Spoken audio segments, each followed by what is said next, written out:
What is real? How do you define real? You can't jump into cash. Cash is trash. What do? You get out.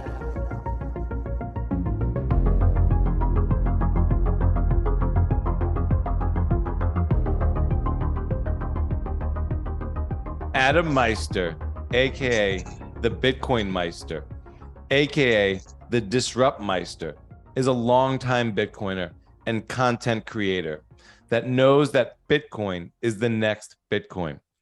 Adam believes that personal responsibility is the new counterculture, that fitting in is overrated. Adam Meister has strong hands and knows all about the deferral of gratification and how BTC bears the fruits of our frugality. Adam was on episode 68, Algorithm Slaves, Fascism, and Escaping to the Bitcoin Overlay. Pound that like button. Adam Meister, aka the Bitcoin Meister, aka the Disrupt Meister. Welcome back to the Bitcoin Matrix podcast. How are you? Well, Cedric, that was an awesome introduction, man. It had all my catchphrases in it. Pound that like button. Indeed, baby. I'm excited to be here, man. I love being on other people's shows. It's so much easier to do on your own show. It's great. Fair enough. I know about the grind, man. Talking about the grind, what have you been up to for the last year or so? Man, well, I haven't been making that many shows. I just been traveling around from one Airbnb to another. I bought a car, cheapest new car possible, a Nissan Versa, back in November when there were very few left, and just been going to small towns, seeing what this United States is all about. Bowling Green, Kentucky. I was there when they had a freaking tornado. I was in West Virginia. I've been Midland, Texas, Farmington, New Mexico, Salt Lake City. I've been to these smaller places, and I've got tips for people. I know where you should be. I've seen the freedom. I've seen the panic. I've seen the sadness. I've seen a lot of happiness. So I'm seeing the real world. I'm touching grass. And baby, I recommend it. Well, the entire 2 years I've been traveling around, obviously, but I really took it to another level here with this nonstop road trip. And the Versa is a great car. No one would ever know that I'm a Bitcoin guy when I'm driving the freaking 2021 Versa, and I like it that way. Yeah, and when you're not in the car and you're in hanging out at the local Airbnb, what are you still running outside? Oh, baby, 15 miles a week at least. And my 2 sprint days where I do my interval training, where I do 15 sprints as hard as possible, basically with 30 seconds in between each one. So I'm still, I become a vegan also, and some people might be disappointed, but yeah, fitting in is overrated. Some people say that, you're a Bitcoiner, you must be a meat guy. Nah, I don't care. I'm a unique beast. Coinbase, unique beast. Oh, and I've also been hosting Bitcoin Day is a group. They've put on some smaller events in some second-tier cities, third-tier cities, like Charlotte, no offense to Charlotte, or Oklahoma City.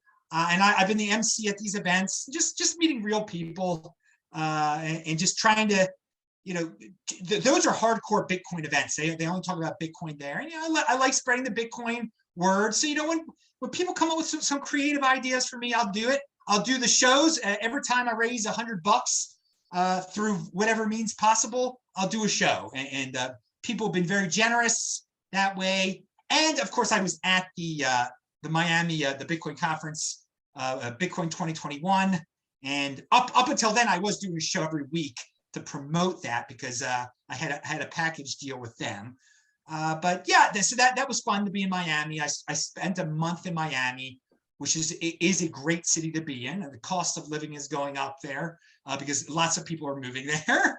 But the event was very good. Much more, Bitcoin 2022 was this year, excuse me, was much more professionally put on than Bitcoin 2021. I think everyone will agree. So yeah, I went to Tone Vase's event in Las Vegas. That was barrels of fun too, of course. So yeah, it's always an adventure, and that's what I love about life. I don't know what's going to be exactly next. I know where I'm going next. I'm actually going to go to Fairbanks, Alaska. I'm not driving there, but yeah, it's one big adventure in the Bitcoin overlay, and yeah, fitting in is I haven't given into anything, became a vegan back February 1st, haven't had a bit of animals since then. So it's been a lot of fun. Yep. When you're up in a place like Alaska, do you get in touch or meet with other local Bitcoiners or go to a Bitcoin event? Is everywhere you're going Bitcoin driven, or sometimes you just wander and see other things and do other things? None of it's Period. really big. The only time it's Bitcoin driven was when, Bitcoin Day was flying me out to places and stuff. I wanted to see, I am curious about these cities. I am curious about Fairbanks, Alaska. I was very curious about Farmington, New Mexico. You see why are the houses cheap here? What's going on? But people, to the point that people actually have listening comprehension to my show. Most people like to look at my hair and stuff when they're watching my show. They don't learn a thing. They're like, "Have you been vaccinated?" I mean, people still ask me, "Have you been vaccinated?" I mean, you can't. You don't know who I am, dude. I mean, you ask a question like that. Come on. Have I been vaccinated? I mean, have I converted to Christianity? Is like a similar question. I mean, are you crazy? No. So I forgot what I was. What was I darn saying there? Going across the country, seeing life and not fitting in. Definitely continuing to do my own thing, and I go where I'm personally interested in. I go, what I want to see, what's out there and stuff. But no. When I say hanging out with people, you asked, do I hang out with Bitcoiners in these cities? Well, to the extent that they pay attention to where I'm going, some people have contacted me and like, "Oh, you're going to be here. I want to meet you." So yeah, but I don't. Bitcoin Day, I went to those things because they were having those events. But I don't. And in Miami, I went there because they were having that event. But I don't go specifically. I mean, someone said we're going to have a meetup. You're going to be the guest of honor. Yeah, I'll come and whatever. But I don't seek out Bitcoin people anymore in these cities. And during my travels in the old days, I did a little bit more. I did. I really don't. What I do want to say, and I've said a couple times on my show, in Miami in 2021, I was running and I was recognized on the street by a random person as the Bitcoin Meister. And just now in Boise, it was in June in Boise, I was in front of the Albertsons and a guy came up to me. He's like, "Adam, Bitcoin Meister." So I mean, that's a good sign when you just in a random city, random time, random place, and people recognize you. I mean, when I go to events, I'm very, very recognized, but I'm just talking like in front of the freaking Albertsons in Boise, getting recognized as a Bitcoin Meister. It's flattering. It's very flattering. I think it's good. I think it's bullish for Bitcoin too. I think it's good. Yeah, I think everything's bullish for Bitcoin.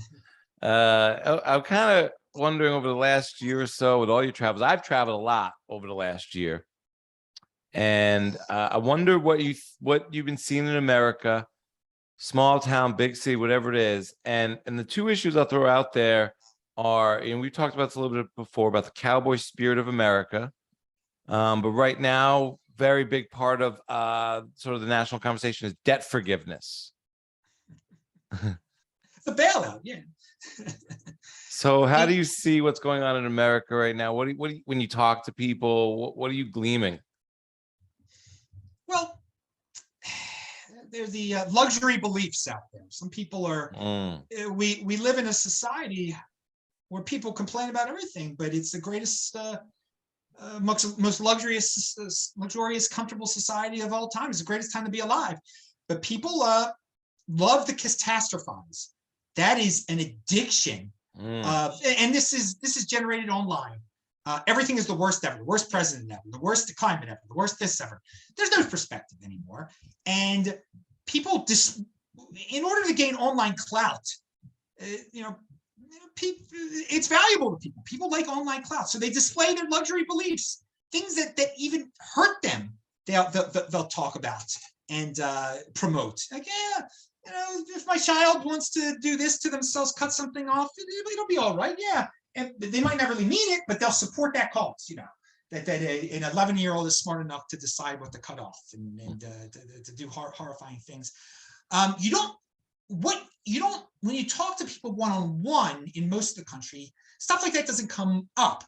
But you see luxury beliefs displayed in signage on yards in cities which have very few minorities. Salt Lake City is a beautiful town. I love it. People make generalizations about it, are scared. Oh, the Mormons there. Oh, it must be scary. It must be very conservative. No, I don't see any. When I was in Salt Lake City, you don't see any Mormon traces of. You see a few Mormon churches, if you want to go to the touristy, sure. But what you do see is beautiful yards. And many of the people, University of Utah is based there, so it's a college town too. So you're going to have that attitude, that woke attitude. But man, do they have more Black Lives Matter signs than anywhere, any other big city I've been in, or major city? Okay, and at the same time, usually when I'm in there for a month, I average seeing 25 Black people in the street. Now, so the woke attitudes, all these signs, Black Lives Matter, Black trans lives matter. It's very easy to display this stuff, in these very comfortable towns. It's a luxury belief, and they are willing to,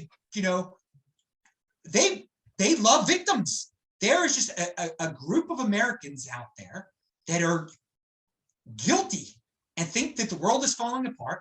And if you can somehow prove you're a victim, show you're a victim in any way, you're their hero. They're going to bow down to them. And well, through signs at least, and online. So physically, like Salt Lake City, lots of that, and at Boise, there were a lot of signs also, not as much as Salt Lake City. I mean, but it is funny that there is a part of the woke crowd. And I think some people in Salt Lake City really appreciate this. There's probably a lot of Californians that they would move to Salt Lake City. Because a lot of people are moving out of California in these cities that I've been in. Oh, you see a lot of California license plates. I'll tell you that. In Boise. I'm in Bend, Oregon right now. There are a lot here too. But the complete misconception about Salt Lake City being this Mormon town, I think protects it from having cost of living going up is more than it would have. It keeps some California people are just so naive about how the real world works. Like, no, Salt Lake City is as woke as you dudes, man. I mean, well, on a certain level, yes.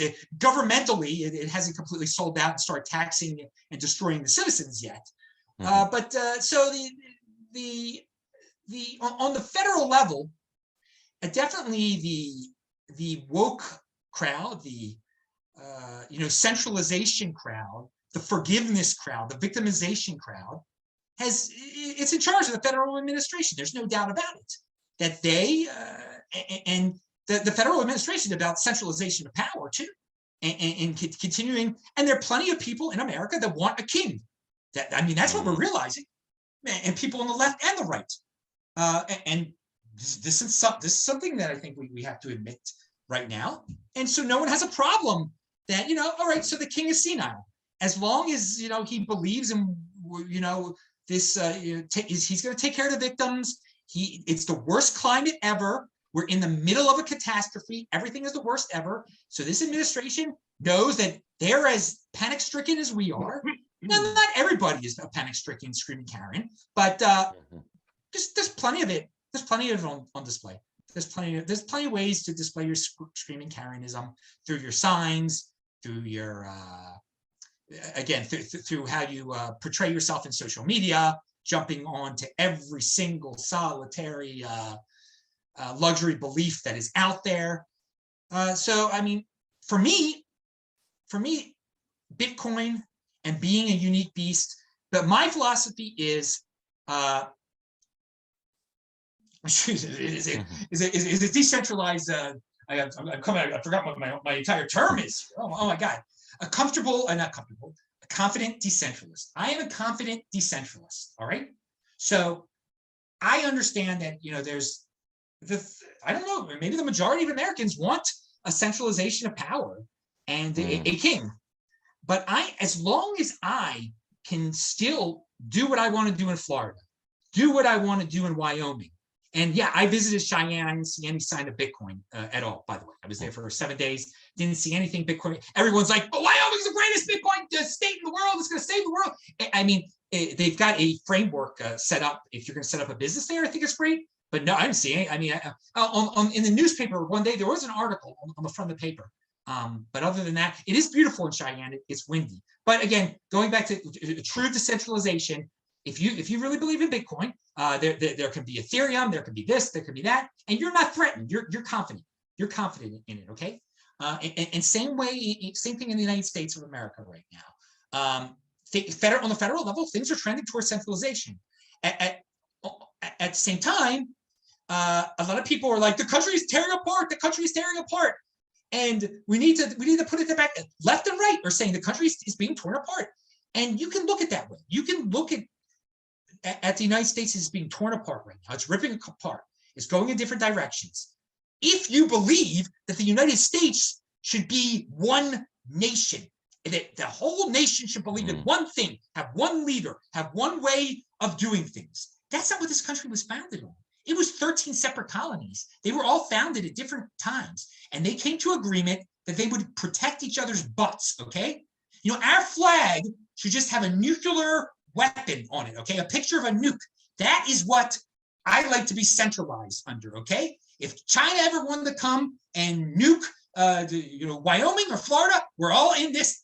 That we're in together. We've got an agreement where they're not going to do that because we got the nukes, we got the best weapons, we got the best army. That's taking care of us. Defense, okay? Everything else, we don't need a culture dictated from on top, okay? There's 50 different cultures. There's more than 50 different cultures here, okay? And we've still got that system. So we are decentralizing. I'm a positive man. I'm a very positive man. So I'm not saying we're ripping apart. We're just decentralizing more. So I don't like what New York's doing. I don't like what Maryland's doing. I am from Baltimore, as you know. I have spent 3 days there this year. And I'm going to go back for Rosh Hashanah. It'll be, 4 more days, okay? That's like a record for me of like fewest days in the state of Maryland. It's, I saw my family. I took my family to Disney World, actually. I forgot to mention that. That was disappointing because people don't work hard there anymore. It's completely fallen apart. There's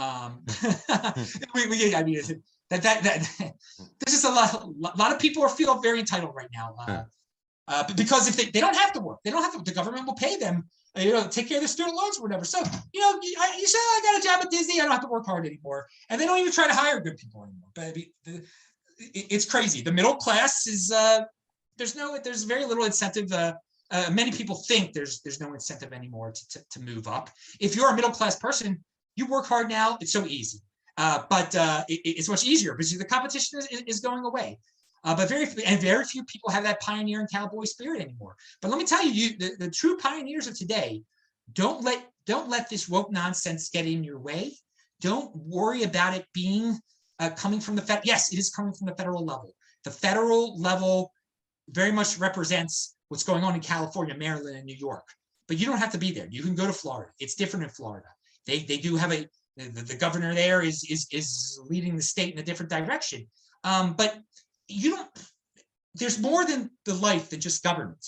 Most people, their biggest association now, and this is another weakness of the current way, is government is the end all, that's it. That is the association. There's many different associations you have in life. I mean, there's who you hang out with at the bar, who you play sports with, what sports team you like. I mean, all sorts of things. What state you're in, but most people, and so you don't have to. Your business associations and stuff.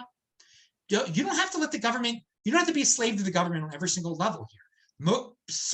There's so many people that think the government should be the highest of the high.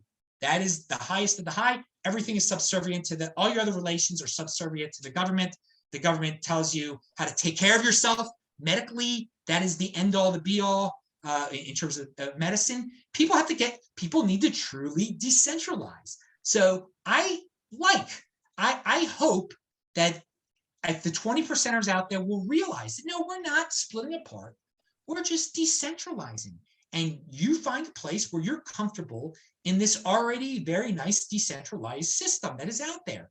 And if the states have to nullify laws eventually, then the states have to nullify laws. We haven't gotten there yet. I've said for years that maybe one day Texas, a few years, in Texas and Florida, if there ever becomes some Elizabeth Warren wealth tax on Bitcoiners, that they'll just say, well, here, no, you don't, you're free. You're free to do it here. We're going to nullify it. We haven't gotten there yet. And I think the concept of nullification totally gets rid of the, there should always be the threat of secession, but we'll never get, some people, again, it's catastrophizing. We're on the verge of secession. No, we're not. There are many, states can nullify laws before we get to secession. I think nullification is something viewers of mine had told me about. I never really explored before. So online, I'm exploring a lot of Southern history and stuff like that. There's a guy named Brian McClanahan out there that's I like to listen to, but it's very weird. They have a decentralized mentality. And the original, going out west originally was very decentralized too. It's the Northeast that yearns for this incredible power over the rest of the and California and the West Coast. They hand in hand, they want there to be one culture, really, and it's kind of disgusting. But hey, they're free to compete, don't complain. I'm going to do my thing. I'm going to move. I'm not going to hang out in these places where it's very obvious that there's a mandate from above and they worship from above. And in Maryland, it is sickening. I mean, private institutions are still like, the only way you can come here, the only way your 2-year-old kid can come here is he's vaccinated. I mean, because some old 80-year-old man said so, who's retiring now. I mean, this is insane. Freedom of association, dudes. That is something that Bitcoin is about that I've learned recently too. And the federal government, like it or not, has over the years cut down on freedom of association. I'm a Jewish guy, people know. You're not allowed to say, no, you can't come into my place because you're Jewish. They should be allowed to say that. They should be able to ban me. They should have the force to be associated with me. Why should some guy who hates me, why should I be giving money to some guy that hates me? I want to know that he hates me, so I don't give him money and stuff. But we've gotten into this culture where freedom of association is the worst freedom possible. And that is part of woke culture today, okay? And if someone's a victim, you must be subservient to them. You must do business with them. Why? Well, what was freedom? And that is the glory of Bitcoin. You can associate with anybody in the world. You could send it to Iran. I don't like Iran at all. I don't like people who think Iran's cool. But I understand that they should have the right to associate. Maybe why should I be able to stop them? Why should I be able to stop them? I'm not crypto mommy out there. I don't want to be somebody's mommy. Whoa, screaming Karen mommy. I'm a man. Come on now, dudes. Right. What happened? But it's freedom of association is something that is been totally left by the wayside. But we're relearning it through Bitcoin and through being what decentralization is really about. So these are things, topics that I'm exploring lately: freedom of association, true decentralization, stuff like that. And when I'm walking, when I'm running, these are things I think about. When I take my deadly cold shower, one cold shower a day, people, it wakes you up, baby. Pound that like button for that. Woo. How long have you been taking cold showers? Is that something to get used to? I've been doing it for about 3 years. It's just something that's. Do you ever take hot showers or comforting showers? Not anymore. Never. Not anymore now. No, the thing is, Miami and Tel Aviv, the cold water would be kind of warmish. Not that I can go to Tel Aviv anymore, but I can still go to Miami. A disgrace that Israel of all countries, mandated that medical experiments be done on their people. A disgrace. And I love Israel, but I mean, I don't love. I learned a lot. I mean, I can't get stuck there under such tyranny if it happens again. All the Israelis from the Tel Aviv Bitcoin embassy, it's over, Adam. Everything's back to normal. I'm like, dude, I can't. You weren't letting anybody in the country for a while. I can't get stuck there. That's a beauty. And I think I said this on the last show. The best country to be in during this whole virus situation has been the United States of America. You don't like what's going on in Baltimore and New York City, and people just overly panicked in New York City. You don't like that they have these, you got to show some ID to get in a place, then you go to Miami. And one thing you know about Miami is, whoa, you hear the Boston accents there, you hear the New York accents there, and they just, you hear more and more of them but some of them are still, they're still displaying their luxury beliefs online. They still can't give it up in Twitter land. But they don't admit that they moved down there physically and everything. There's a lot of hypocrites out there. Hey, but let them be hypocrites. It's not my business. Let them do what they're going to do. But when it gets personal is when they say, no, you can't say that, or you can't do that, or you're a criminal because you're a Bitcoiner. But what I don't, something that I do comment on is like, in our space, in the Bitcoin space, in the cryptocurrency space, when people start saying, no, you can't do this, or you can't hang out with people, then they don't truly understand. They're against freedom of association, which saddens me. But at the same time, when the virus started, I saw about 20% of Bitcoiners completely panic and lose their mind and become, screaming for the government to protect them. And I was in total shock. So should it be a shock that there are a lot of Bitcoiners out there that don't grasp the freedom of association? No, it's not a total shock. No one is perfect here.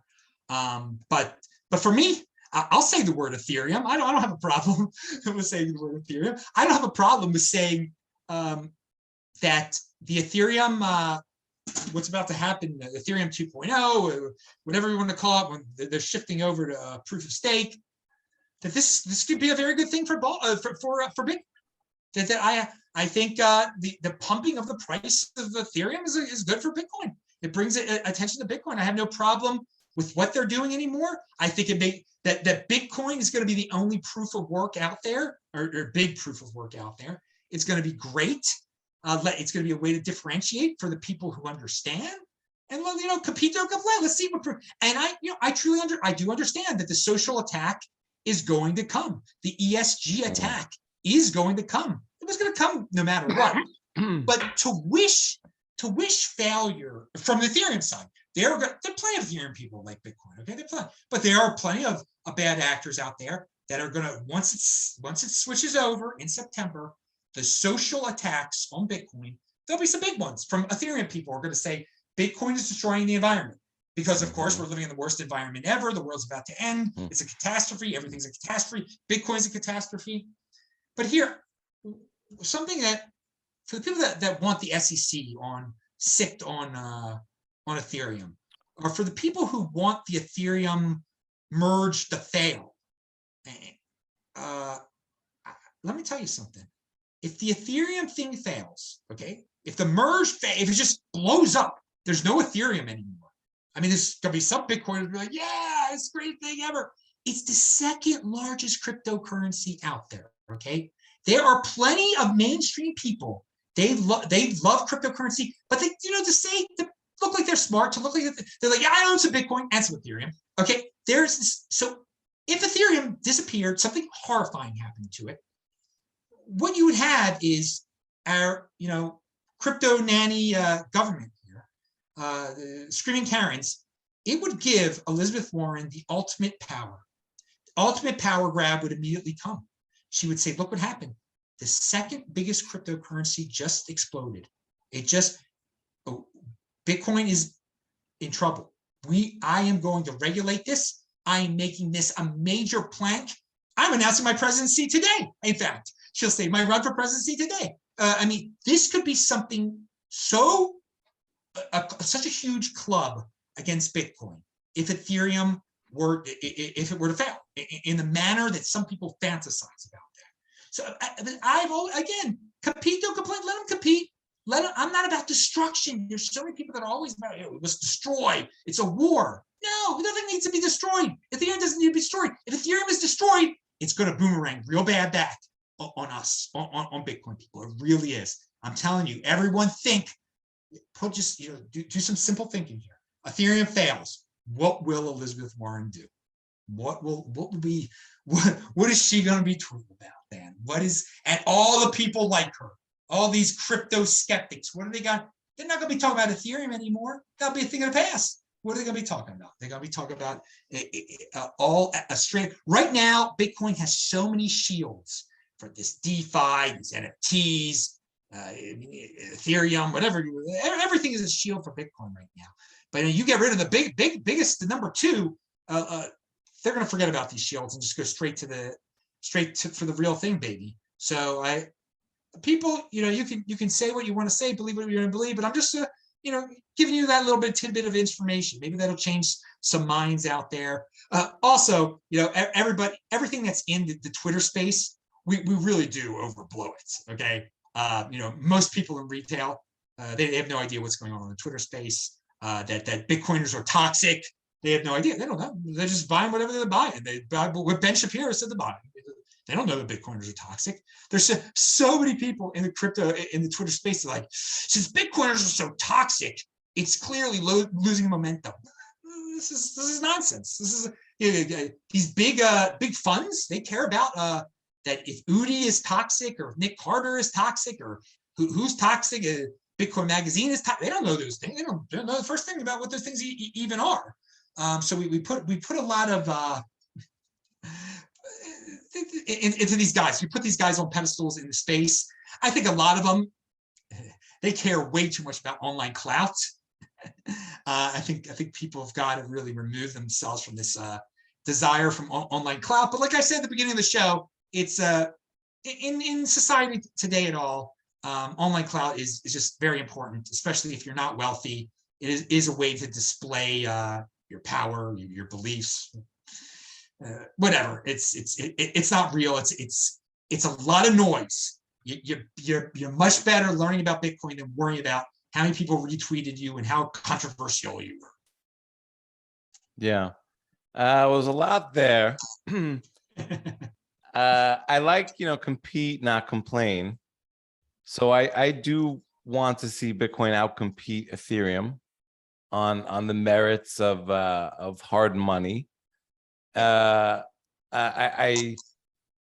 do think of Ethereum as an illegal security, and I think people are allowed to do whatever they want in the marketplace.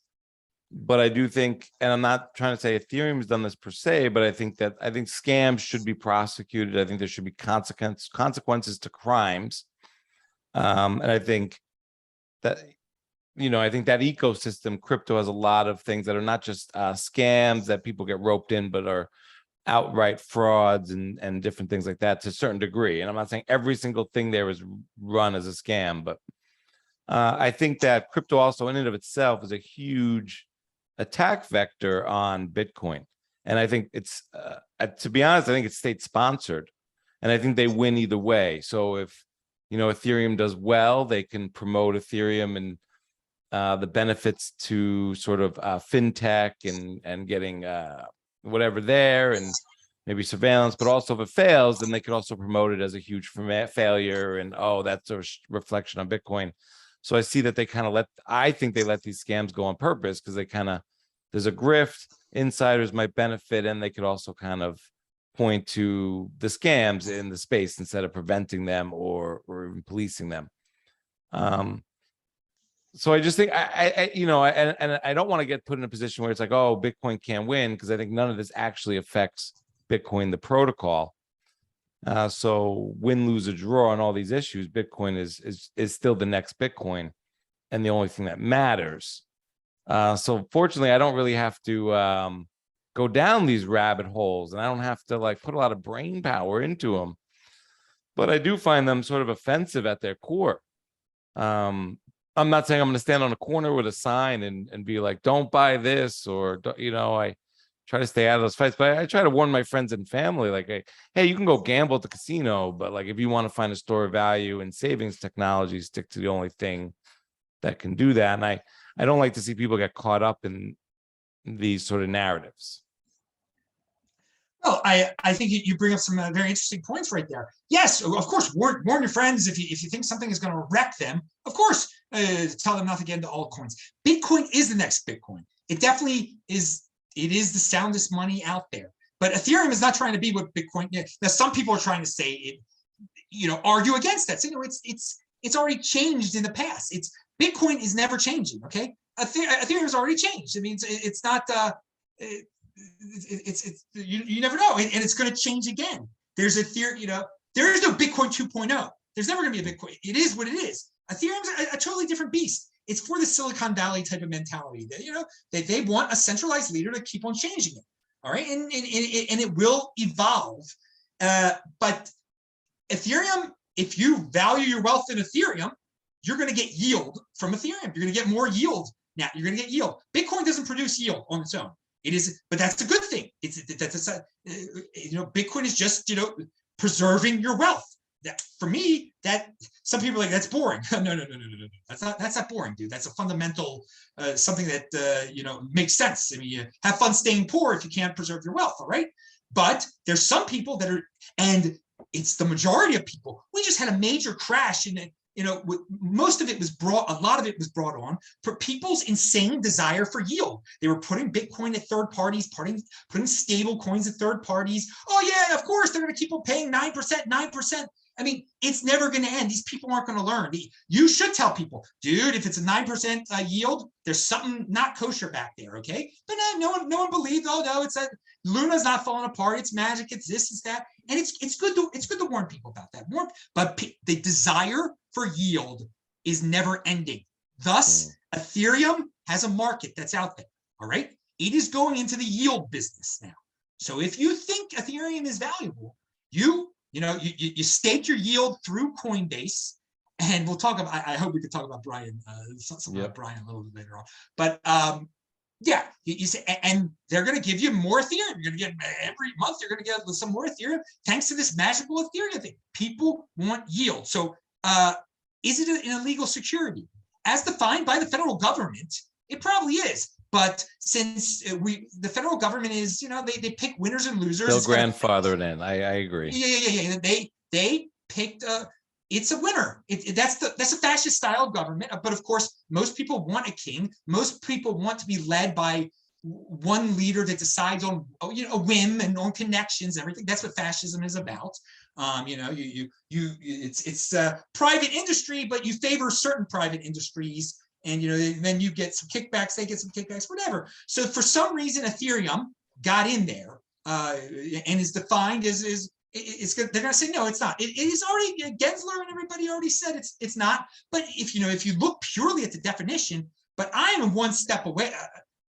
I don't care about the definition. I don't care about what the federal government defines as illegal and legal securities. I'm way beyond that. Okay, again, decentralization. Maybe if it comes to it. I think it would be great if the United States government did say, well, okay, I don't think it'd be great if the United States government said, hey, Ethereum is a security, we're going to arrest everybody. I think if that happened though, if Wyoming said, no, states' rights, it's not a security here, come to Wyoming. You can have Ethereum in Wyoming, even though the government says, I would think that would be a good thing because it would show that, God forbid, if something like that were to ever happen to me, something that I held, Bitcoin, it was ever declared as illegality, that a state could step up and do that. So I don't know. Again, you're the people who go to the. I think there's a weakness in the argument that it's a federally defined security because you're giving too much power. You're making it the highest association. The federal government is the highest of the high. Why not? Why is the state government equal to the federal government? Why not? Why not? I mean, I'll give you a reason. They can't print money, right? They can't print money, and so it's not a fair fight. That is a great point in terms of physical power, right there. But in terms of theoretical power and power to control ideas, I mean, that is a. But hey, a state could say to itself, no, we're going to print money now. We're getting there'd be some problems. I mean, when it comes down to it, again, on the argument of state versus federal power, if a state tries to say, no, we are as powerful as the federal government, it'll come down to this. Will the young men of America be willing to go to war against the state that does it? Will they be, the members of the United States Army, will they be willing to invade Wyoming? I mean, I actually put it out. I put out a tweet once, and again, it's not a scientific poll, but would you send your daughters or sons or yourself to war to stop a state from seceding from the United States? No one said yes. No one said yes. But at the same time, I'm a realist. There are these people that worship the government like it is like it's a religion, and they maybe would be willing to send their sons and daughters to invade Wyoming and start shooting citizens.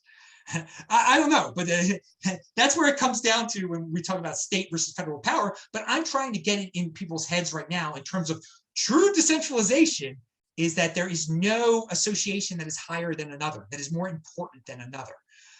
And so the state association, Wyoming is just as important as what the federal government says.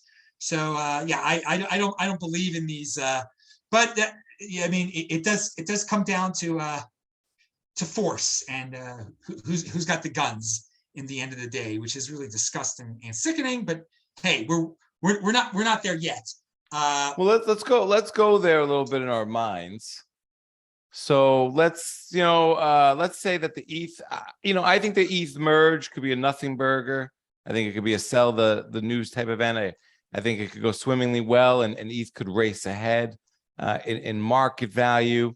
I do think that if they're successful with the merger, that it's going to be a huge narrative attack vector.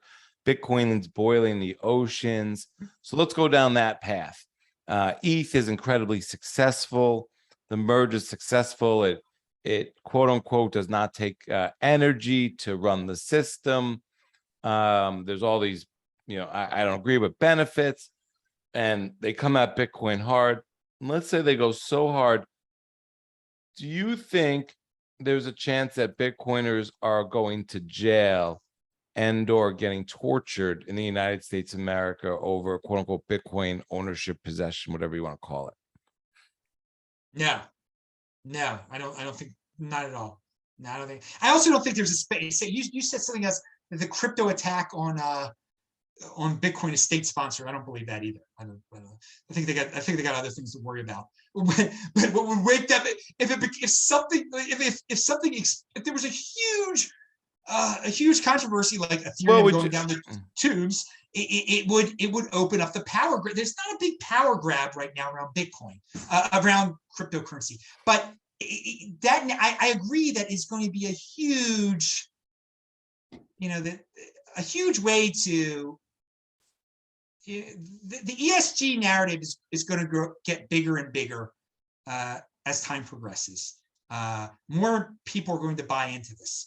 So to have an ESG kosher cryptocurrency being Ethereum, it will create interest in taxation of Bitcoin, just some really annoyances when it comes around Bitcoin. There are going to be some really annoying things, but in terms of arrest, and there will be states that make it illegal to mine Bitcoin. Definitely, that's coming around. Illegal to hold Bitcoin, like an executive 6102, like they did with gold. Do you think it's a greater than zero possibility? If Elizabeth Warren becomes president, it's the only one I'm worried about. Seriously, the others, that could be her thing. But most of these guys are just empty. I mean, look at the guy right now; doesn't think anymore. So that they're going to keep on going down this catastrophe doom hole. I mean, okay? if Elizabeth Warren was true to her quote unquote values and connecting dots, she would be very pro Bitcoin. Oh yeah, because in helping the common man, yeah, that's her. One of right. her If she was actually going against the banks. But she's against the rich and successful, and those are the easiest scapegoats. Those she could find somebody. Look, I just taxed Elon Musk $50 million. I just taxed this Bitcoiner 50. I mean, only if you hold the only wealth tax I'm creating because it's environmentally unfriendly is Bitcoin, and it'd be we would be the ultimate scapegoats. I think Bitcoiners could become big scapegoats. That's a very bad case scenario, especially in certain states. But maybe other states would step up. But on a federal level, with Elizabeth Warren as president, we could be the biggest. We could be the most popular scapegoat. Yes, we could. I mean, I don't think you get a lot of this state individuality without the crash and burn of the dollar. So I think you kind of have to get to sort of that great future of. I don't see the dollar being strong and states' rights or states' autonomy being strong at the same time. Yeah, but they won't. If Florida didn't secede but just didn't continue to do its own thing, what would the government wouldn't, and the federal government still had huge control over most of the rest of the country and was just bringing in the tax revenue and stuff and just running and winning. It's about power. It's all about power. And if it's the Democrats that go down this authoritarian total control route, if they control all, most of the governorships, the presidency, the Supreme Court, the federal legislature, they'll be happy. They're not gonna. If there's one state that strays or a couple states that strays, I don't think they're going to go. I don't think they'll go all in. They'll be so powerful. They're nowhere close to that right now.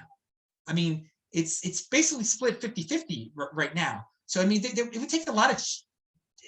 It would take a lot to get super duper like, we're invading your state type of thing. All right. So I wouldn't worry about the dollar. Because I agree, the dollar is staying strong because the rest of the countries are going down the tubes faster than the United States in terms of printing money. There's no question about it.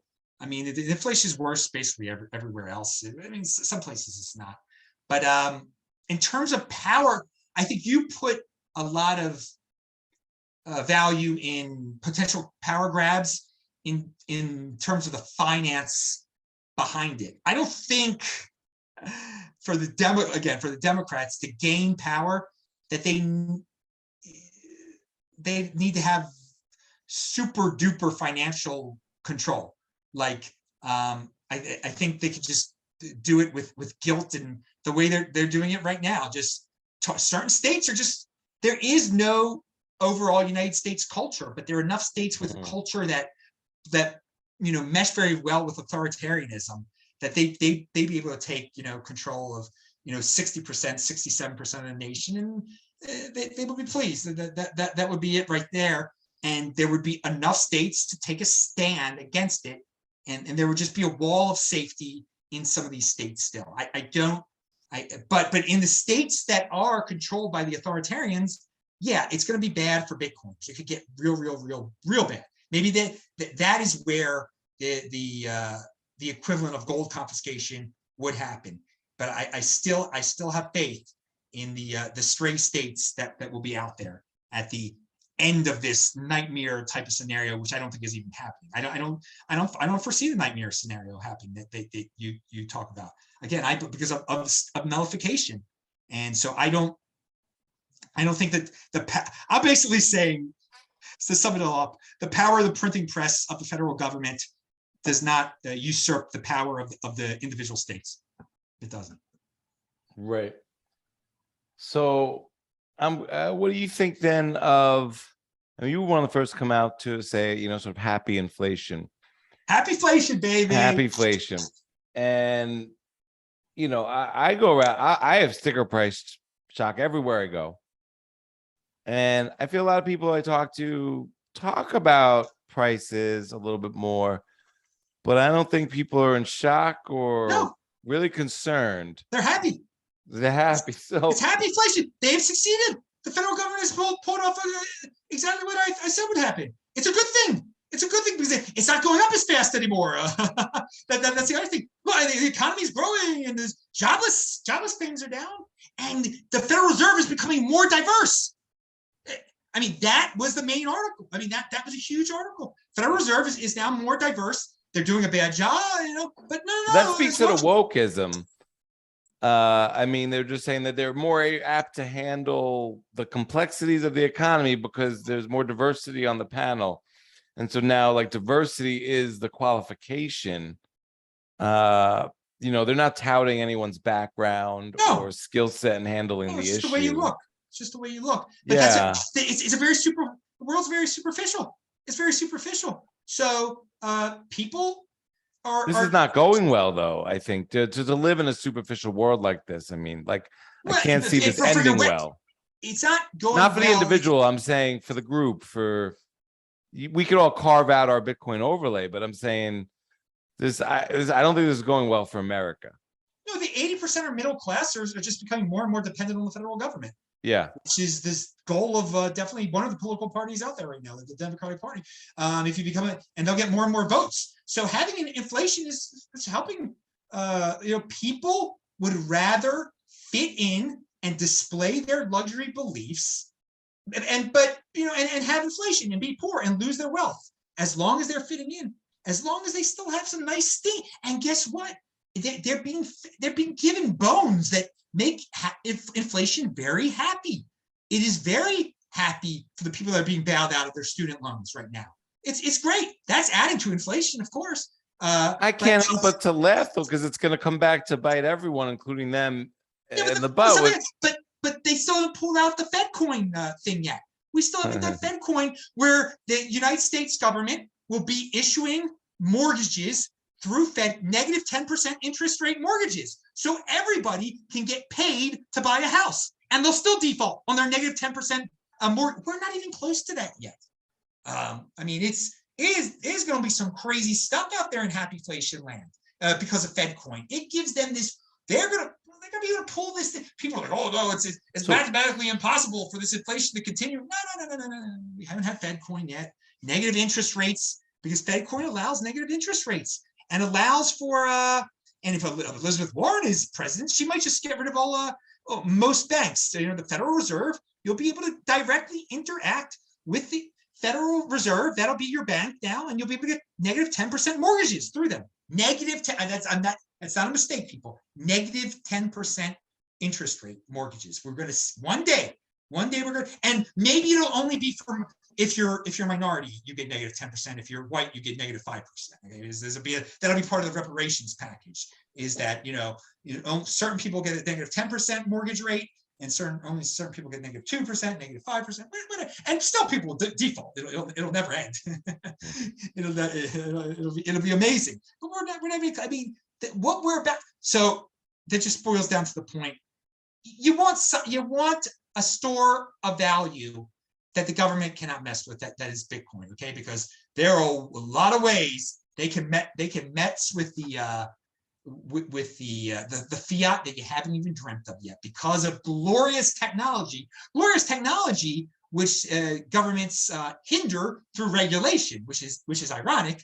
If it were not because of this glorious technology that they hinder through regulation, they wouldn't be able to pull off some of this nonsense and extend these inflationary times. But they'll be able to do it, and because most people are comfortably numb, they love a comfortable dystopia, and we just have to come to that there are certain cultures in America, certain dominant cultures, that love being slaves, that love middle class. They don't care that they have to. There's no embarrassment on relying on the government anymore and getting bailed out. That's gone. But again, the cowboy culture is still out there. You just have to find it and be confident. But most people aren't very confident in themselves. That's unfortunate for them. For me, whatever. It's life. Yeah. Life is fun. Life is good. What do you think that Bitcoin is going to be the world reserve currency one day? No, not at all. No. Okay. So because most people, they're fiat slaves. More and more people becoming slaves and worshipers, and they have no problem with it. Happy inflation. They're happy with what the government's doing. So let's stipulate that. So then what is best case scenario for Bitcoin and Bitcoiners, in the sense that is there a city that takes on Bitcoin? Does it ever kind of go a little further than being a store of value in the United States of America? Or is it really like when we get together at festivals, maybe we set up a little lightning tent? How do you see sort of Bitcoin progressing beyond a store of value, if at all? I don't think about that too much, because I think it's just preserving my wealth is so important as a sense, as a tool to, it's a freedom of association. In terms of freedom of association, you're not going to be able to send money to certain people. I mean, most people will be using Fed coin, and there'll be certain, maybe no one in Florida will be allowed to get Fed coin. That you won't be able, if you live in Georgia, you will no longer be able to send because Florida is so evil. You will no longer be able to send dollars into Florida. There you go. That's where Bitcoin will come in handy. Okay, but on a very and that's pretty doomsday right there. But again, it is blatantly obvious that there are now people that have been deemed unworthy by the federal government. if you investigate Alex Berenson, a guy who was just tweeting about the virus, they asked Twitter, the federal government wanted Twitter to ban him, which is a total violation of freedom of speech. When the government cuts your speech through a private entity, that's horrifying. But they have no problem with that anymore. They have no problem with doing anything like that anymore. So many people are going to be cut off from the financial system, from the Fed coin system, from the dollar system. So it will be a way to transact with the unmentionables, with the people you're not supposed to. And that list of people is just going to grow and grow and grow, and businesses are going. So it gives businesses that are on the borderline between, really wanting to be themselves, but scared to be themselves, to just be themselves and be like, you know what? I can use Bitcoin. There are plenty of people out there that are going to transact with Bitcoin. That is going to be the main transaction use case for Bitcoin, is the freedom of association use case right there. It's not going to be like, at some regular bodega, you're going to go in there, you're going to use Bitcoin because the dollar is inflating too much. I don't see that. I think it's just going to be in certain countries, in certain corners of this country, it's just good. Things are going to become so censor friendly, and freedom of association will be so hindered that it'll be the only way to have a financial freedom of association. Right. I think that's a really good point. So then, we were talking a little bit before about Bitcoin and crypto and that inflection point and what we're just touching on here. So then what do you think of like Coinbase? And they're a public company now. You watch them grow from a little itty bitty seed to something a lot bigger now. So what's your take there? Oh, I got a lot to say about Coinbase now. I just heard the Lex Friedman, Brian Armstrong interview, which I thought was great. I'd really not listened to Brian for that long period, 2 hours or whatever. I hardly heard his voice before. And the dude definitely had good intentions. He had, balls of steel to start something that early in something that was, I remember 2013, okay? I remember when Coinbase first allowed people to buy there. I bought that. That's where I bought my first 2 Bitcoin in November of 2013. Thank God. And that I had that. So I am forever thankful for Coinbase to, being the first way for Americans to like easily, not having to wire money to Japan, to be able to easily buy it. And I'm, for some time, I knew they were going to become the first public company. I think it was great to have a Bitcoin company become a public company. I think that was great for the space. I looked forward to that. I remember the growing pains of 2016, and a lot of people were suspecting a lot of things. He talked about how bad their customer service was. In the interview, he was revealing a lot. The biggest thing he revealed, which I think is something everyone's got to, and I suspected this in 2016. I really did. And he didn't say it was in 2016 per se, but he said it was early on. They were getting a lot of venture capital funding. And I have no problem with a lot of people like to vilify venture capital funding. Do you need funding somehow? You're going to turn away free money? I mean, not free money, but you're going to turn away $25 million, $50 million? There came a point, he said, because people were buying Bitcoin, people were selling Bitcoin, they're getting venture funding.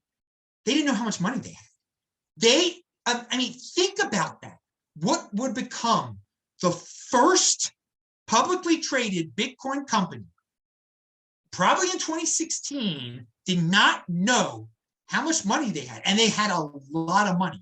So at one point, what he did, he just set up a separate bank account with some of the venture capital money that he had. So at least he knew there, because if you don't know how much money your company has, you could be insolvent in 2 seconds. Now, I want you to fast forward to today. Fast forward to today, where people are so confident in all of these third-party companies that are out there that they're solvent. Dude, the most famous, biggest, first public Bitcoin company did not know how much money they had at one time. What makes you think that there are plenty of companies out there in this space right now that don't know how much money they have right now, even though they're receiving hundreds of millions of dollars of venture capital money? They didn't have a proper CFO, okay? So it's still going on out there, okay? That is a huge takeaway from early Coinbase, mid-year Coinbase, it could still be going on. We don't know what's going on at these companies at all. Don't be so confident because a company, I'm not going to name names like that, but because some big Bitcoin guy out there that's huge on social media and is rich and is a venture capital guy, but he's funding some company that's hundreds of millions of dollars he's getting them, that they even know how much money that they have, that they even have any money left, okay? I mean, we don't know. So that, for all these people that are like, I want to invest in this company, they're too bored with the underlying. Invest in the underlying, which is Bitcoin, okay? That is the underlying asset that powers all of this nonsense that's out there, okay? You don't know how much these third parties have, okay? They could have the best venture capital funding in the world, which Coinbase had. They didn't know, they weren't being held by the venture capitalists to tell them how much money do you really have. That's unbelievable. That's how loose the venture cap. I mean, it says a lot about the chances, the risk that venture capitalists are willing to take. Okay, so going back to pure Coinbase right now, clearly they've become an altcoin casino. He's going in that direction. He has no guilt in that. Dude, that's what the 80%ers want. They want yield. They're bored.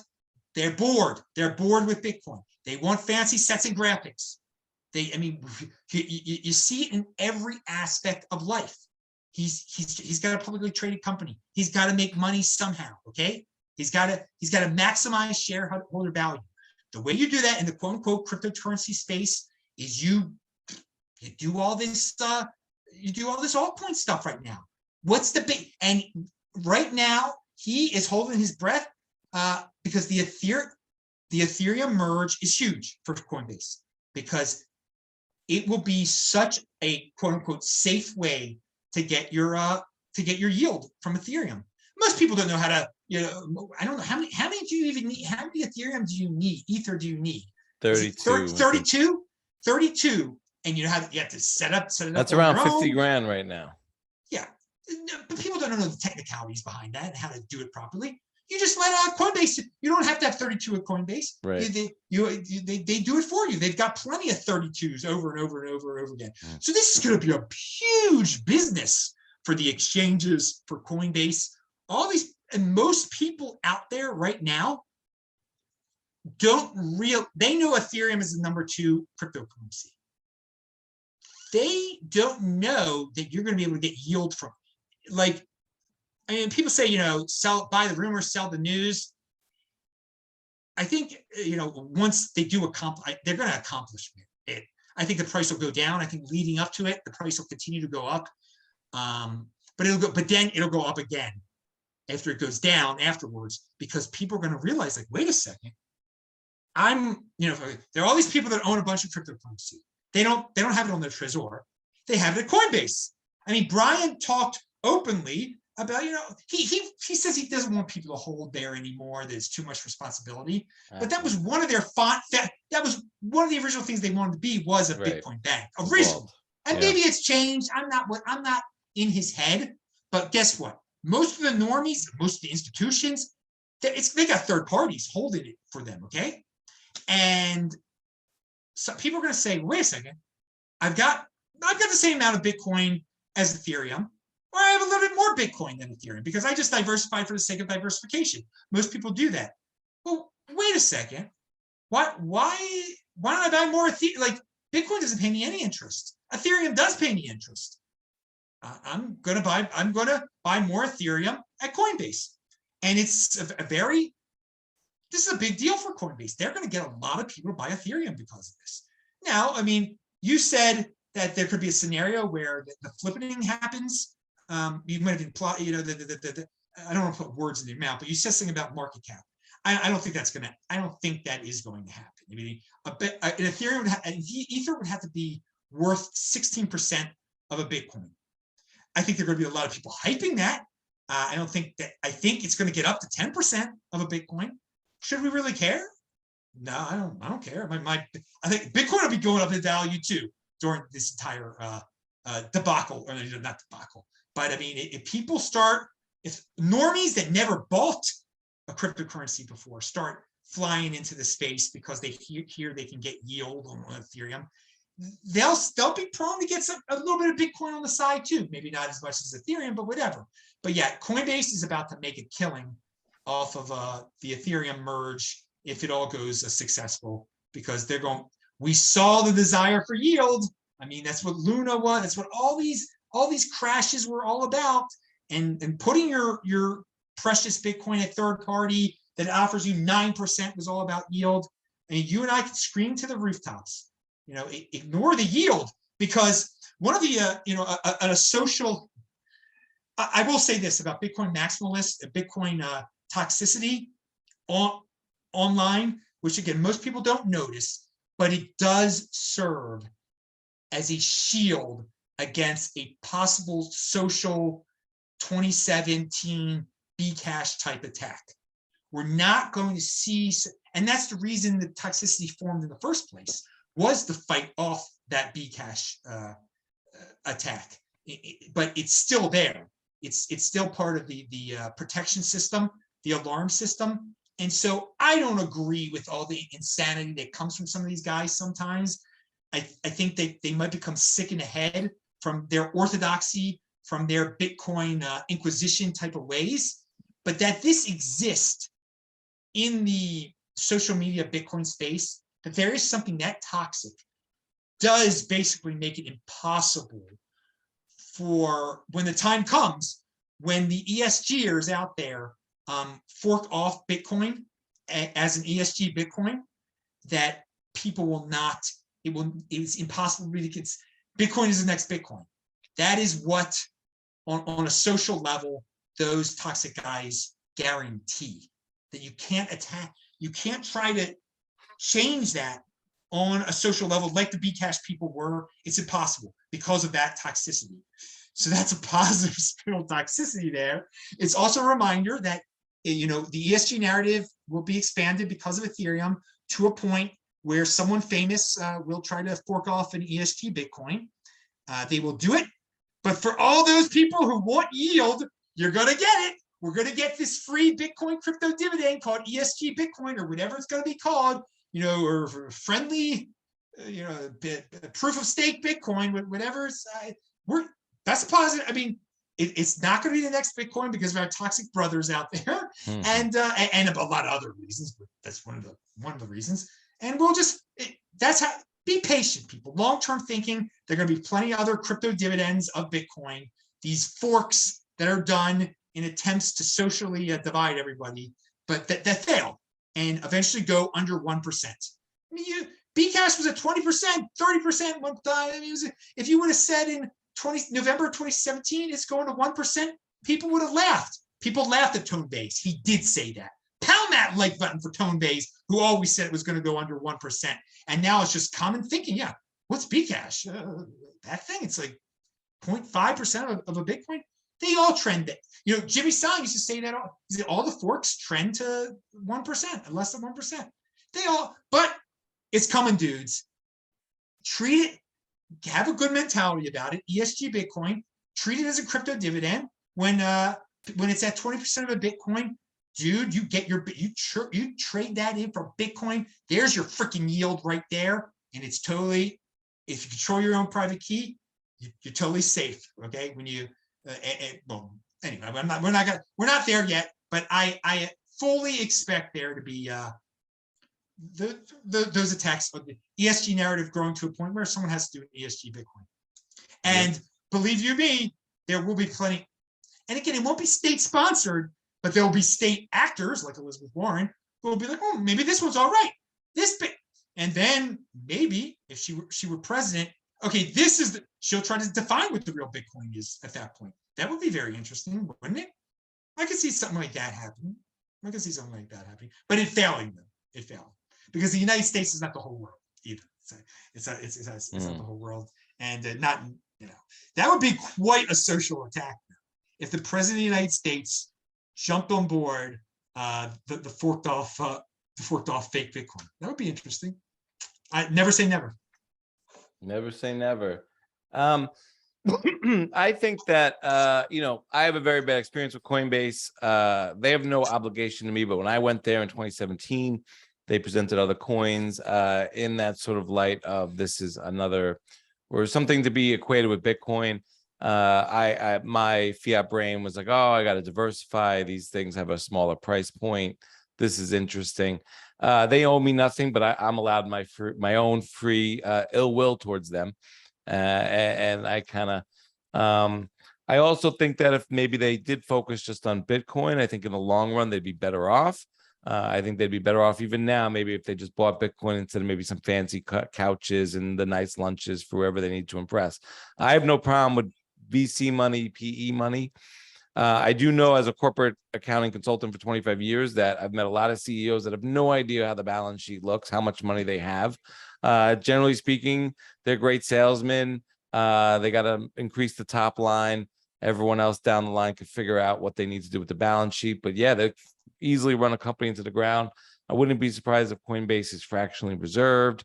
And when it comes to yield, I think of what Alan Farrington says, and I think he put it on a t-shirt, but where does that yield come from? So when you clearly define where the yield came from in Bitcoin, it comes from these free coins. You don't rely on them, but they might come once in a while and you just cash them in for free Bitcoin. That's some yield. In this other game, I think it's a lot of Ponzi economics and sort of risk-free loans, risk-free trades that aren't actually risk-free and come with a lot of counterparty risk. And that's why I think the toxicity, while can be a little ill-fitting or ill-becoming, I think it's just important. If people actually listen to what those ideas are, it tends to bear fruit to stay away from the bad things and go towards the good things.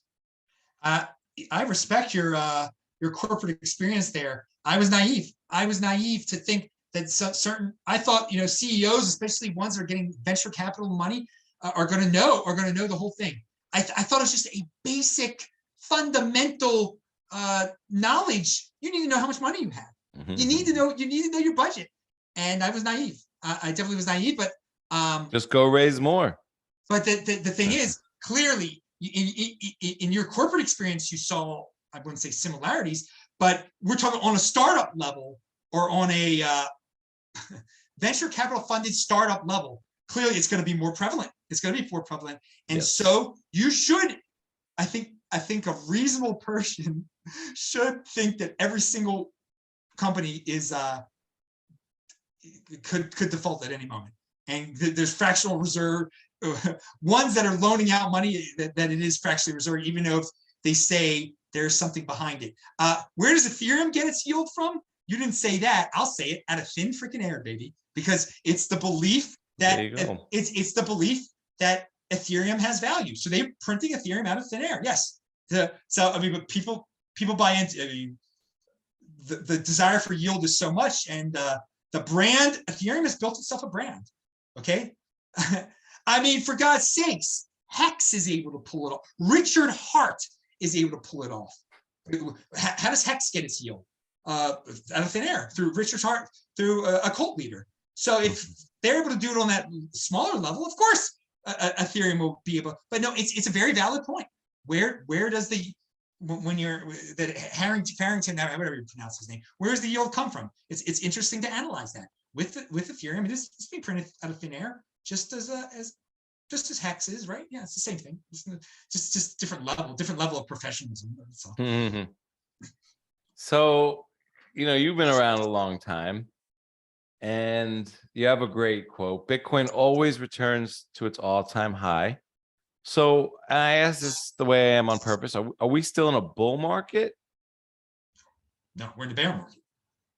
We're definitely in the bear market. I mean, it's the Juneteenth crash, whatever there was no doubt at that point. I mean, that we've been in a bear market, and the only way we're going to get back in the bull. I mean, it's part of the cycle. Everyone was like, it's going to be different this time. It's not going to be like 2014. It's not going to be like 2018. It's just like it. It's just like, except, well, in terms of it being a bear, the timing of the bear market is exactly the same as those 2 years. Exactly the same. But what's different this time is that there's not as much panic. The businesses are operating still. I mean, you can still get a job in this space. Events are still going on. it's just so much more robust. It's so much more ingrained in normie society. It's a bear market. Deal with it. It's not just like this existential threat that it was in 2014, definitely, that some people tried to paint it in 2018, which it wasn't. It's part of it. It's part of the cycle, and the cycle didn't change. It wasn't different this time. The 4-year based around the halving cycle seems like it's pretty much set in stone. I would not, I wanted to think it could be different this time. I wanted to think it could be different, but it's the same. It's 2022. It's just like 20. And so for all you people that say 2026, it won't. It'll probably be the same. I'm convincing myself. But again, what you got to remember is a 210,000 block theory. Take 210,000 blocks ago, fiat wise, it was worth a lot less. You could take any time in the history of Bitcoin and subtract 210,000, and it was worth less. So for the people that are so down that it's 20,000 right now, buy it now. 210,000 blocks, it'll be worth more. And it is always returned to its all-time high, usually around the same time in the cycle and everything. But I will say this about the bear market. Yeah, there's sentiment out there. A lot of these companies had to clear out. A lot of people transfer their Bitcoin into stable coins. You see stable coin valuations. It's huge. I mean, they're some of the biggest cryptocurrency market caps out there. So there's a lot of money on the sidelines now. Just most people don't treat Bitcoin as a long-term holding device. They try to flip, they try to play. So they're out right now. There are a lot of people that are into fiat, which is silly, ridiculous, or have their stable coins at third parties, losing them, now suing people to get them back just because Bitcoin started to crash, supposedly. I mean, all sorts of mistakes were made. And these are parts of bear markets. They have to be, those aspects have to be cleared out, weeded out, whatever you want to say. But on that Juneteenth weekend, whatever day it was, June 16th, it's easy to remember because there was a holiday. We dropped down to what did it drop down to? 17.5 or something like that. It was, and again, I didn't expect it to go below 20,000. That was a little bit different this time too. But there was all these third parties holding Bitcoin, holding all. I mean, it was pretty explosive. That was,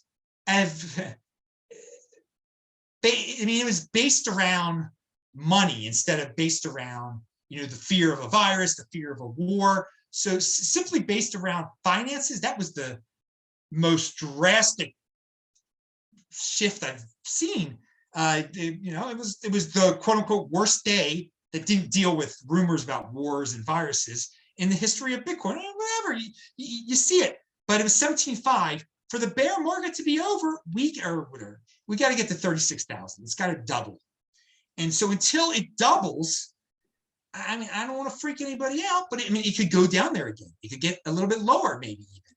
But last time around, it cratered. It was about 3,100 in December or November of 2018, and it took about 6 months. It took till June for it to get to 6,200, and then that's when, and it never got back. It never went below 3,100 after that. Obviously, that is when the true bull market starts.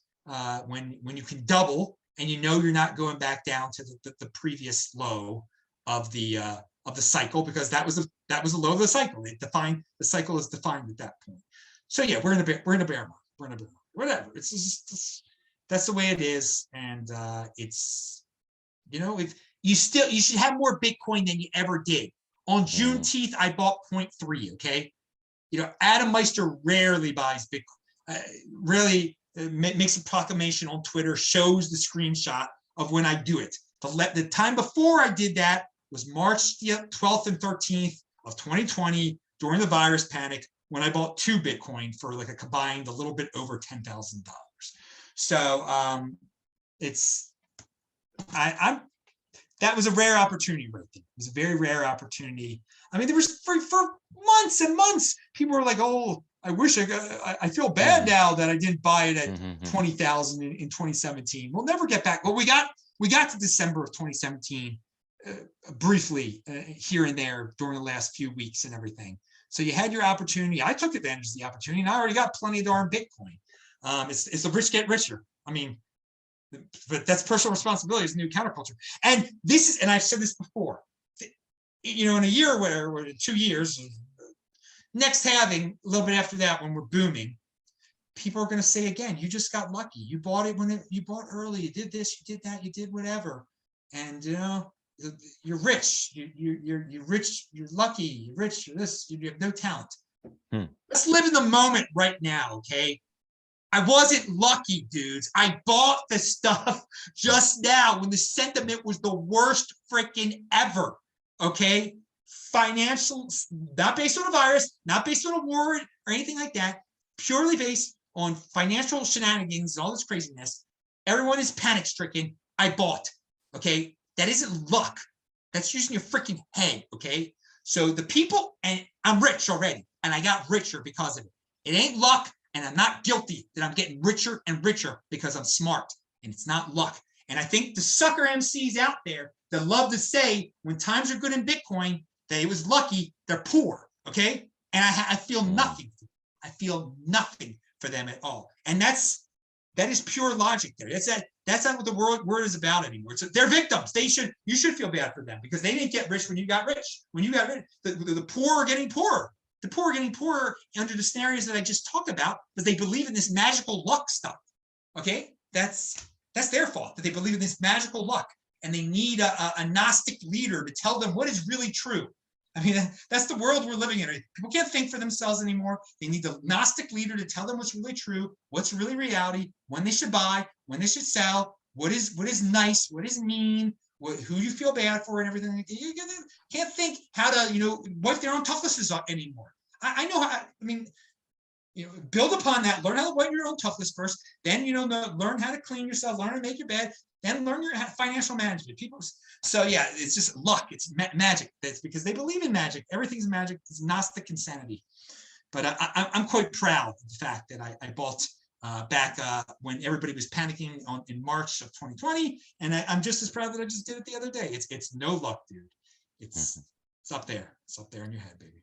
Well, yeah, you know, building off that, one of your quotes is most people have outsourced their thinking because they are in a comfortable freaking dystopia. Escape into the Bitcoin overlay. It might be uncomfortable at first to use your brain, but that is true freedom. That's from our last episode together. So my question to you is conviction a skill? Yeah, but it's part of long-term thinking. Conviction involves long-term thinking, you know, sticking with something over the long term. And most people, I think, default to impulsivity. And so to be able to hold off on not doing something, to be able to defer gratification is a skill. So conviction is intertwined with all that stuff. I mean, people have a hard time. They see a Hershey bar, they don't have the conviction. They don't to not eat it. They don't have the deferral of gratification. So I think they go hand. Conviction is a skill. Yes, is definitely it's part of the deferral of gratification skill set. You need conviction for that. Right. Yeah. Don't be an algorithm slave online or in real life. So my final question to you is, what's up with these physical trading cards to spread the word about Bitcoin? You brought someone into my feed. I'd love to hear a little bit more. Yeah, Aladdin. His name is Aladdin, and he got in touch with me. I go to these conferences and everything, and I see that one-on-one, touching grass is good for people. People really like that. Now, again, we live in this beautiful world where everything is virtual, and it's good to have virtual meetings. But you got to still have physical contact with people, and a lot of people can only learn. The digital aspect of Bitcoin is too abstract for them. They need something physical. And there are dudes out there that like the trading cards, guys especially grew up with baseball cards and stuff. They like that kind of thing. So I've always said in the Bitcoin space, you don't have to be some technical maestro to succeed, to create your own business. So this guy Aladdin creates giving out these, he's a great artist. He believes in spreading the Bitcoin word. He got in early on. He understands about controlling your own private key, and he understands the importance of Bitcoin education. And that's, some people are bigger educators than others. And he took a very creative approach, just, to make these cards, and hopefully it will help educate people. And I think he's got something. I think he's onto something.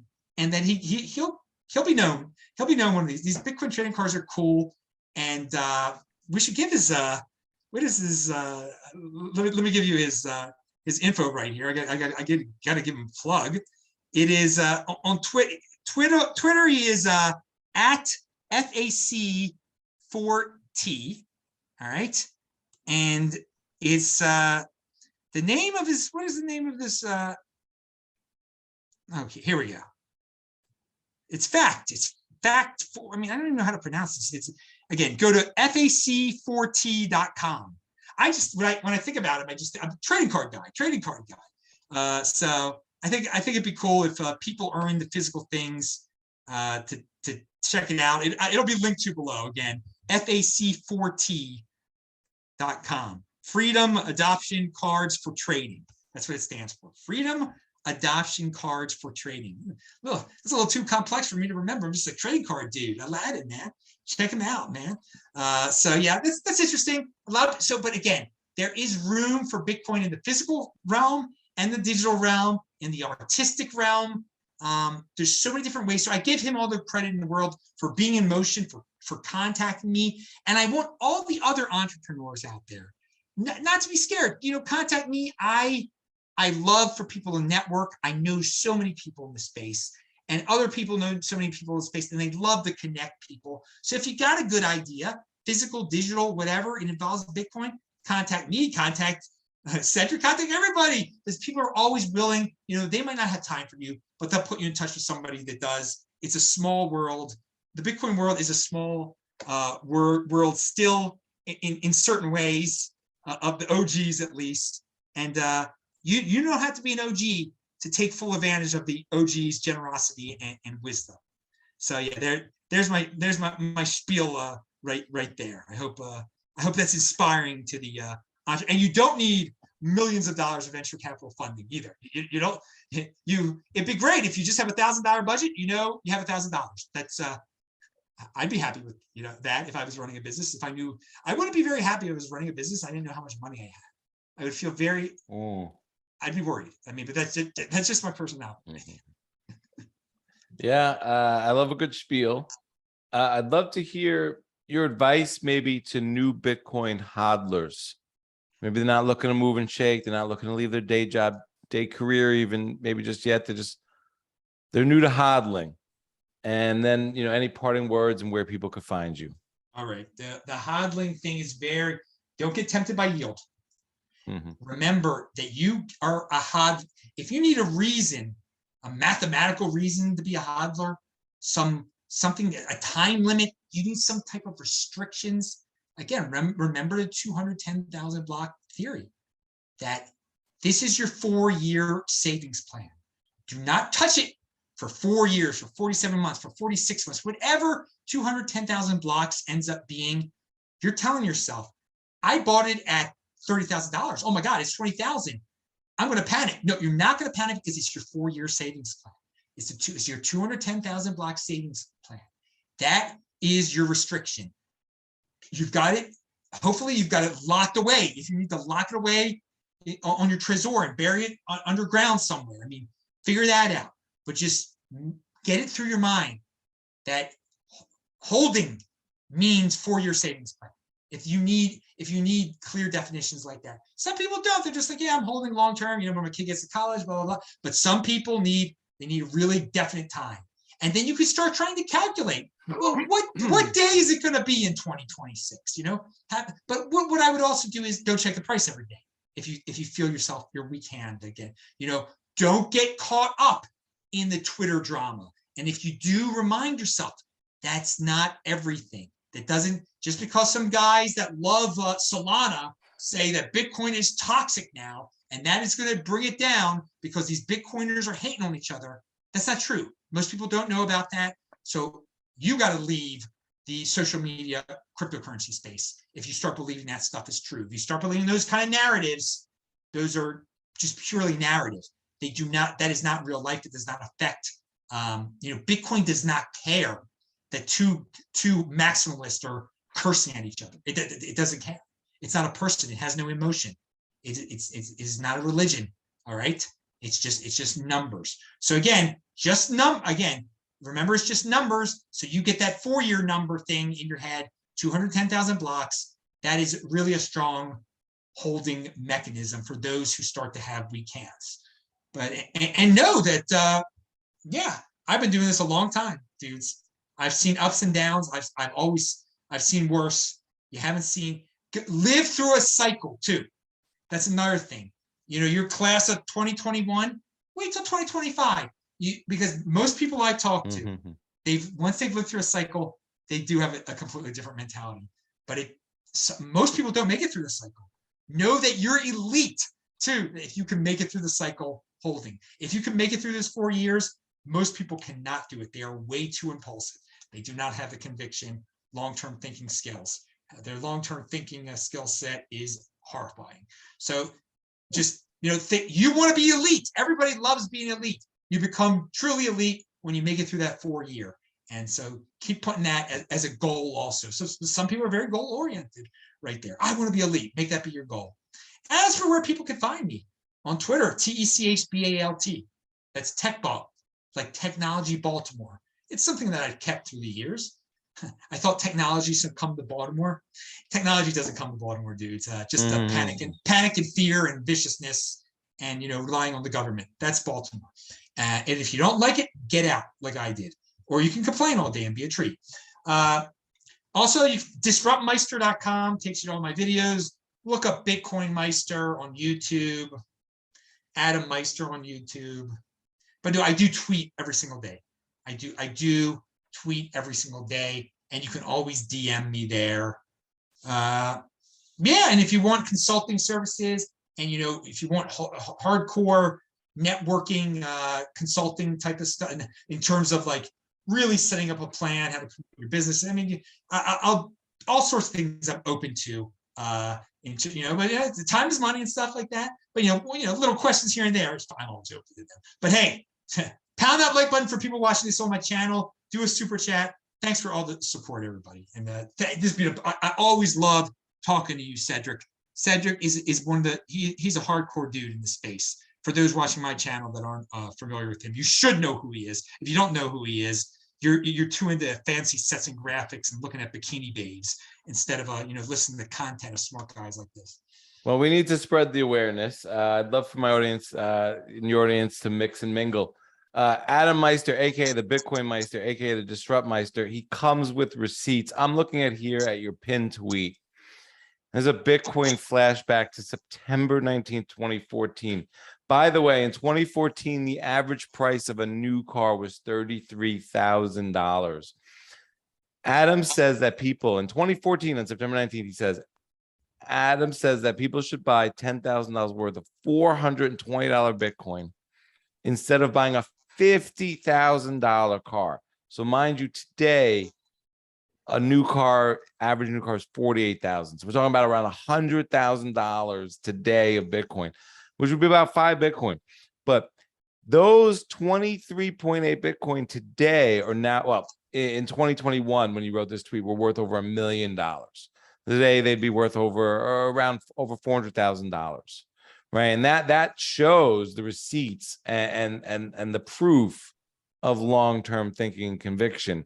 You're not saying it today to people and only saying it with the reference of this could happen in the future, but you've said this before, you've lived this before, and you've made this proclamation before. And it's not about human proclamations, in my opinion, but what the Bitcoin protocol and the network does and what it's designed to do. But you have a human receipt of calling it and putting it to record. It's one of the reasons I started the podcast, was when I was talking to friends in real life and family in real life, and they were not listening. I wanted to find people who were interested in what I was and to have good conversations, but was to have a record of, hey, I was interested in this thing when I said I was. Because, when I was 20 years old and America Online came out, or Dell or Microsoft, and I didn't buy any. Well, 10 years later, well, I called it. Well, prove it. Well, I can't. So, the show, in a way, is proof of me saying this is important technology, but you're coming with this proof of this video from 2014, which I just wanted to call out, and I think about a lot. So yeah, $420 Bitcoin. I said it. Buy it then. I mean, now it's 20,000. That alone shows you how much it's changed. But no, you watch all my old videos. Like I haven't strayed from just buy and hold. I know it sounds boring, but it's been a very valuable. Well, you're not a boring guy, you know, and savings technology is very boring. It's one of the things I find very ironic about what we do as Bitcoin evangelists or people who want to spread the awareness. But, you know, prior to Bitcoin, I never really wanted to, talk to my friends about financial technology or a great checking account with yield. You know, I didn't talk about it at parties about a great APR or something. So it is changing my world in very different ways. Why I think it's more than just a basic piece of monetary technology, but it creates a lot of passion and enthusiasm. But I love the receipts. I love what you've been doing. I was thinking about people to bring back, and my wife was like, you got to bring back Adam. She's a big fan. I'm a big fan. And I always love catching up with you. Yeah, well, it was my pleasure. I love the energy, man. I love it. Awesome, bro. Thank you so much. Bye, everybody. See you. Thank you. Peace.